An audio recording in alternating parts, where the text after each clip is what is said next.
Hello, কেমন আছেন সবাই? ওয়ার্ডপ্রেস গুটেনবার্গ ডেভেলপমেন্ট কোর্সের আজকের পর্বে আপনাদের সবাইকে স্বাগতম। আজকে আমরা শুরু করব ভিজুয়াল কম্পোজার দিয়ে। অনেকে হয়তো কিউরিয়াস যে হঠাৎ করে ভিজুয়াল কম্পোজার কোথা থেকে আসলো। আসলে আমরা সেই বিষয়টা এক্সপ্লোর করব যে ভিজুয়াল কম্পোজার কেন আমাদের এই গুটেনবার্গের কনটেক্সে গুরুত্বপূর্ণ। যারা অলরেডি ভিজুয়াল কম্পোজারের সঙ্গে ফ্যামিলিয়ার আছেন তারা জানেন যে ভিজুয়াল কম্পোজারে টেমপ্লেট নামে একটা বিষয় আছে, যেখানে আমরা প্রিসেট কিছু টেমপ্লেট ইউজ করতে পারি, বা হচ্ছে ভিজুয়াল কম্পোজারের যে টেমপ্লেট লাইব্রেরি আছে সেখান থেকেও আমরা ব্যবহার করতে পারি। আবার আমরা চাইলে যে কোনো রোকেও টেমপ্লেট হিসাবে সেভ করতে পারি। যে কোনো একটা রোকে টেমপ্লেট হিসাবে সেভ করার জন্য আমাদের এই এডিট আইকনে ক্লিক করে গিয়ার আইকনে ক্লিক করতে হয়। এরপরে এখান থেকে সেভ টেমপ্লেট দিয়ে টেমপ্লেটে একটা নাম দিয়ে দিলাম যে টেমপ্লেট 1। এভাবে একটা রিউজেবল টেমপ্লেট ক্রিয়েট করা যায় ভিজুয়াল কম্পোজারে। আবার আমরা যদি চাই যে ওই টেমপ্লেটটা ইউজ করব, তাহলে আমরা কিন্তু এখান থেকে খুব ইজিলি প্লাসে ক্লিক করেই ইউজ করতে পারি। অনেকে হয়তো ভাবতে পারেন যে এই পেজের মধ্যে তো আমরা এটা ক্লোন করলেই পারি, তাহলে আমরা কেন এইখানে টেমপ্লেট থেকে ইউজ করলাম? মেনলি একই পেজের মধ্যে ব্যবহার করার জন্য টেমপ্লেটের কনসেপ্টটা না। আমরা যদি নতুন আরেকটা পেজ নেই এবং সেইখানেও আমরা যদি চাই যে হচ্ছে আমাদের ওই টেমপ্লেটটা আমরা ব্যবহার করব, তাহলে কিন্তু আমরা খুব ইজিলি ব্যবহার করতে পারি। এটাই হচ্ছে টেমপ্লেটের রিউজেবিলিটি। এবং আমরা যে গত পর্বে বলেছিলাম যে গুটেনবার্গে আমরা রিউজেবল ব্লকস দেখব। ভিজুয়াল কম্পোজারের এই রিউজেবল টেমপ্লেটস এবং গুটেনবার্গের রিউজেবল ব্লকস দুইটার কনসেপ্টটা প্রায় সিমিলার, কিন্তু একটা ডিফারেন্স আছে, সেটা হচ্ছে ভিজুয়াল কম্পোজারে আপনার টেমপ্লেটসগুলো সিঙ্ক অবস্থায় থাকে না। অর্থাৎ আপনার যদি একটা রিউজেবল টেমপ্লেট বানান বা একটা রোকে টেমপ্লেট হিসাবে সেভ করেন, তাহলে সেই টেমপ্লেটটা আপনি যদি একটা পেজ থেকে এডিট করেন তাহলে ওটা অন্য পেজে এডিট হয় না।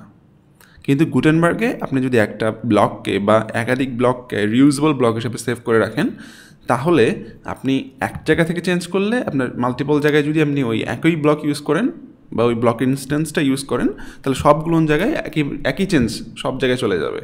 অর্থাৎ সবগুলো ব্লক আপনার একটা সিঙ্ক অবস্থায় থাকে। আপনি এক জায়গায় চেঞ্জ করবেন, মাল্টিপল জায়গায় চেঞ্জ হবে। কিভাবে জিনিসটা কাজ করবে সেটা আমরা কিছুক্ষণের মধ্যেই দেখব। আশা করি আপনারা থিওরিটিক্যাল কনসেপ্টটা বুঝতে পারছেন যে ভিজুয়াল বিল্ডারের বা ভিজুয়াল কম্পোজারের যে টেমপ্লেটের কনসেপ্টটা আছে, ঠিক হুবহু কনসেপ্টটাই হচ্ছে, বা প্রায় কাছাকাছি কনসেপ্ট হচ্ছে আপনার গুটেনবার্গের রিউজেবল ব্লকসের। তো চলুন আমরা এখন গুটেনবার্গে চলে যাই। Visual composer close. হ্যাঁ, প্রথম এপিসোডে আমরা একটা পেজ ক্রিয়েট করেছিলাম যে গুটেনবার্গের ব্লকস দিয়ে। আমরা সেই ব্লকসটা ওপেন করি।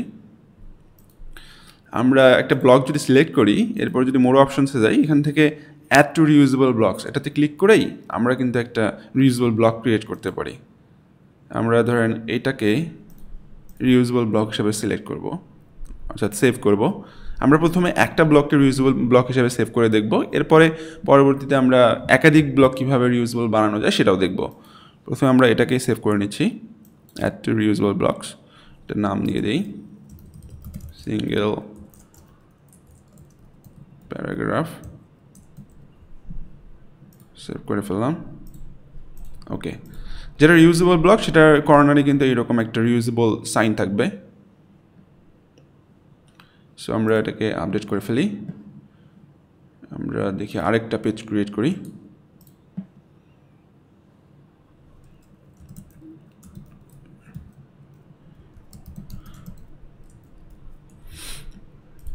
অ্যাডে যাই, অ্যাড থেকে যেমন বলেছিলাম যে এখানে আমাদের কিছু 6-7টা আছে প্রিডিফাইন্ড ক্যাটাগরি থাকে। এরপর আমরা চলে ক্যাটাগরি অ্যাড করতে পারি, আমাদের কাস্টম ক্যাটাগরি। এবং যখন আমরা রিউজেবল ব্লক অ্যাড করব বা রিউজেবল ব্লক ক্রিয়েট করব, তখন কিন্তু এখানে একটা রিউজেবল নামে একটা ক্যাটাগরি যুক্ত হবে। যে আমরা সিঙ্গেল প্যারাগ্রাফ নামে সেভ করছি, সিঙ্গেল প্যারাগ্রাফ চলে আসছে। দেখুন, আমরা এখন এটাকে পাবলিশ দিই।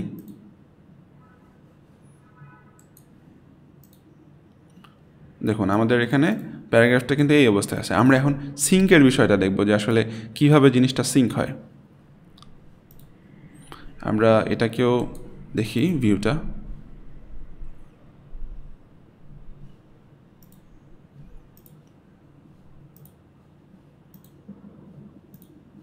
সরি,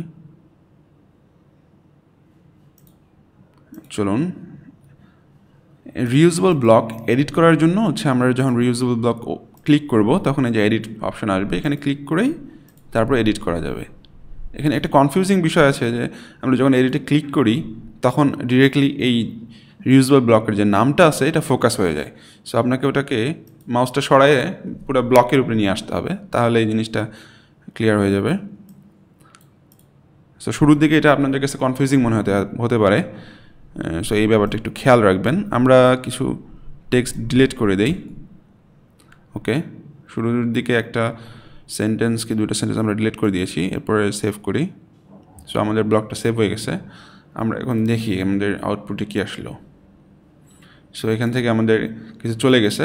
আমরা যদি এখন এইটা দেখি যেটার কী অবস্থা, দেখুন ম্যাজিক না?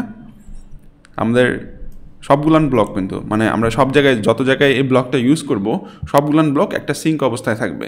আমরা যদি এক জায়গায় এডিট করি সব জায়গায় ওটার চেঞ্জটা চলে যাবে অটোমেটিকলি, এদের জন্য কিচ্ছু করতে হবে না। সো এবার চলুন আমরা দেখি কিভাবে মাল্টিপল ব্লক রিউজেবল ব্লকে কনভার্ট করা যায়। আমরা যদি চাই যে এই ইমেজটা, এরপরে এই কোডটা এবং এই প্যারাগ্রাফটায় তিনটা মিলে একটা রিউজেবল ব্লক বানাবো, তাহলে যেটা করতে হবে যে এটা সিলেক্ট করে শিফট চেপে এটা সিলেক্ট করতে হবে, এরপর এটা সিলেক্ট করতে হবে, এরপর মোর অপশনস থেকে অ্যাড টু রিউজেবল ব্লক। ঠিক আছে, এরপর সেভ, দ্যাটস ইট। আমরা যদি এই পেজটাতে আবার যাই এবং রিফ্রেশ দিই একটা এবং অ্যাড ব্লকে যাই, রিউজেবল ব্লকসে যাই এবং মাল্টি ব্লকসে ক্লিক করি, ব্যাস আমাদের কিন্তু ব্লকটা মাল্টি ব্লকসটা অ্যাড হয়ে গেছে। আপনারা হয়তো একটা বিষয় খেয়াল করতে ভুলে গেছেন, আমরা যখন রিউজেবল ব্লক ক্রিয়েট করি তখন কিন্তু আমরা শুধু রিউজেবল ব্লকটা সেভ করলেই হয়, আমার কিন্তু পুরো পেজটা আর আপডেট করার প্রয়োজন নেই, শুধু রিউজেবল ব্লকটা সেভ করব। এখান থেকে এটা আপডেট দিয়ে দেখি, দেখুন আমাদের রিউজেবল ব্লকটা কিন্তু চলে আসছে। আমরা এবার দেখি এইখান থেকে ব্লকটা আমরা এডিট করি, দেখি ওই পেজে আমাদের এফেক্ট করে কিনা। আমরা ধরুন কোডটা ডিলিট করে দেই, ডিলিট, সেভ, দেখি ওকে চলে গিয়েছে। এবার দেখি এখান থেকে গেছে কিনা। সো এটা আপডেট করে নিই। আমরা এখন পর্যন্ত দুইটা রিউজেবল ব্লক ক্রিয়েট করেছি। তো রিউজেবল ব্লকগুলো আমরা কোথায় দেখতে পারবো? ডিরেক্টলি ওয়ার্ডপ্রেসের ড্যাশবোর্ডে কোথাও থেকে রিউজেবল ব্লক অ্যাক্সেস করার কোনো অপশন নেই। আমি অনেক ট্রাই করেছি খোঁজার, ডিরেক্ট কোনো মেনু অপশন নেই। যেটা করতে হয় যে আমরা যখন অ্যাড ব্লকসে ক্লিক করব, এরপর যখন রিউজেবল ব্লকসে যাব, এখানে এই যে ছোট্ট একটি গিয়ার আইকন দেখতে পাচ্ছেন না, এটা যখন ক্লিক করবেন সেটাই আপনাকে হচ্ছে রিউজেবল ব্লকের পেজটা ওপেন করে দেবে। তো যারা একটু ক্লেভার আছেন তারা হয়তো অলরেডি আর একটা ট্রিক খুঁজে পেয়েছেন যে আমরা কিন্তু ইউআরএলে পোস্ট টাইপ ডাব্লিউপি ব্লক যদি লিখি তাহলে কিন্তু আমরা ডিরেক্টলি এখানে চলে আসতে পারবো। যেমন ধরুন আমরা এই ড্যাশবোর্ডে গেলাম,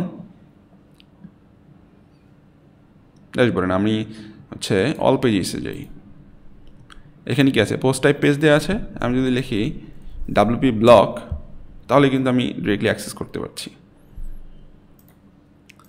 এখন আমরা দেখব হচ্ছে কীভাবে ব্লকগুলো এক্সপোর্ট আর ইম্পোর্ট করা যায়। এগুলো ক্লোজ করে দেই।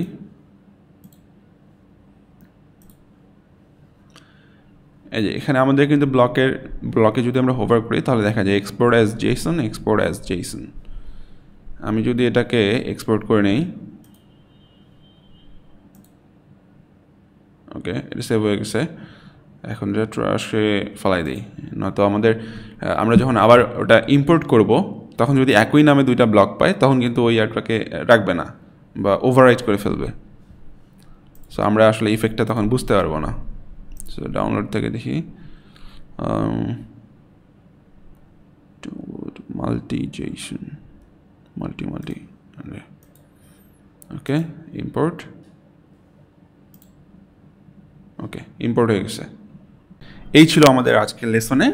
আমরা দেখলাম যে কিভাবে গুটেনবার্গের রিউজেবল ব্লক ক্রিয়েট করা যায়, কিভাবে রিউজেবল ব্লক এক্সপোর্ট করা যায়, ইম্পোর্ট করা যায় এবং কিভাবে রিউজেবল ব্লকগুলো সিঙ্ক হয় এবং ভিজুয়াল কম্পোজারের যে টেমপ্লেটস কনসেপ্টটা আছে এটার সঙ্গে রিউজেবল ব্লকসের যে রিলেশনটা এই রিলেশনটাও আমরা দেখলাম। এরপরে পর্বে আমরা দেখব যে ক্লাসিক এডিটর বা অন্যান্য পেজ বিল্ডারের সঙ্গে যে আছে গুটেনবার্গের যে কম্প্যাটিবিলিটি যে ইস্যুটা আছে এই বিষয়টা কিভাবে রিজলভ করা যায় এবং রিজলভের ওয়েটা কী এবং এটা কী কী ইম্প্যাক্ট ফেলতে পারে এই বিষয়গুলো নিয়ে আমরা এর পরে পর্বে আলোচনা করব। So take care.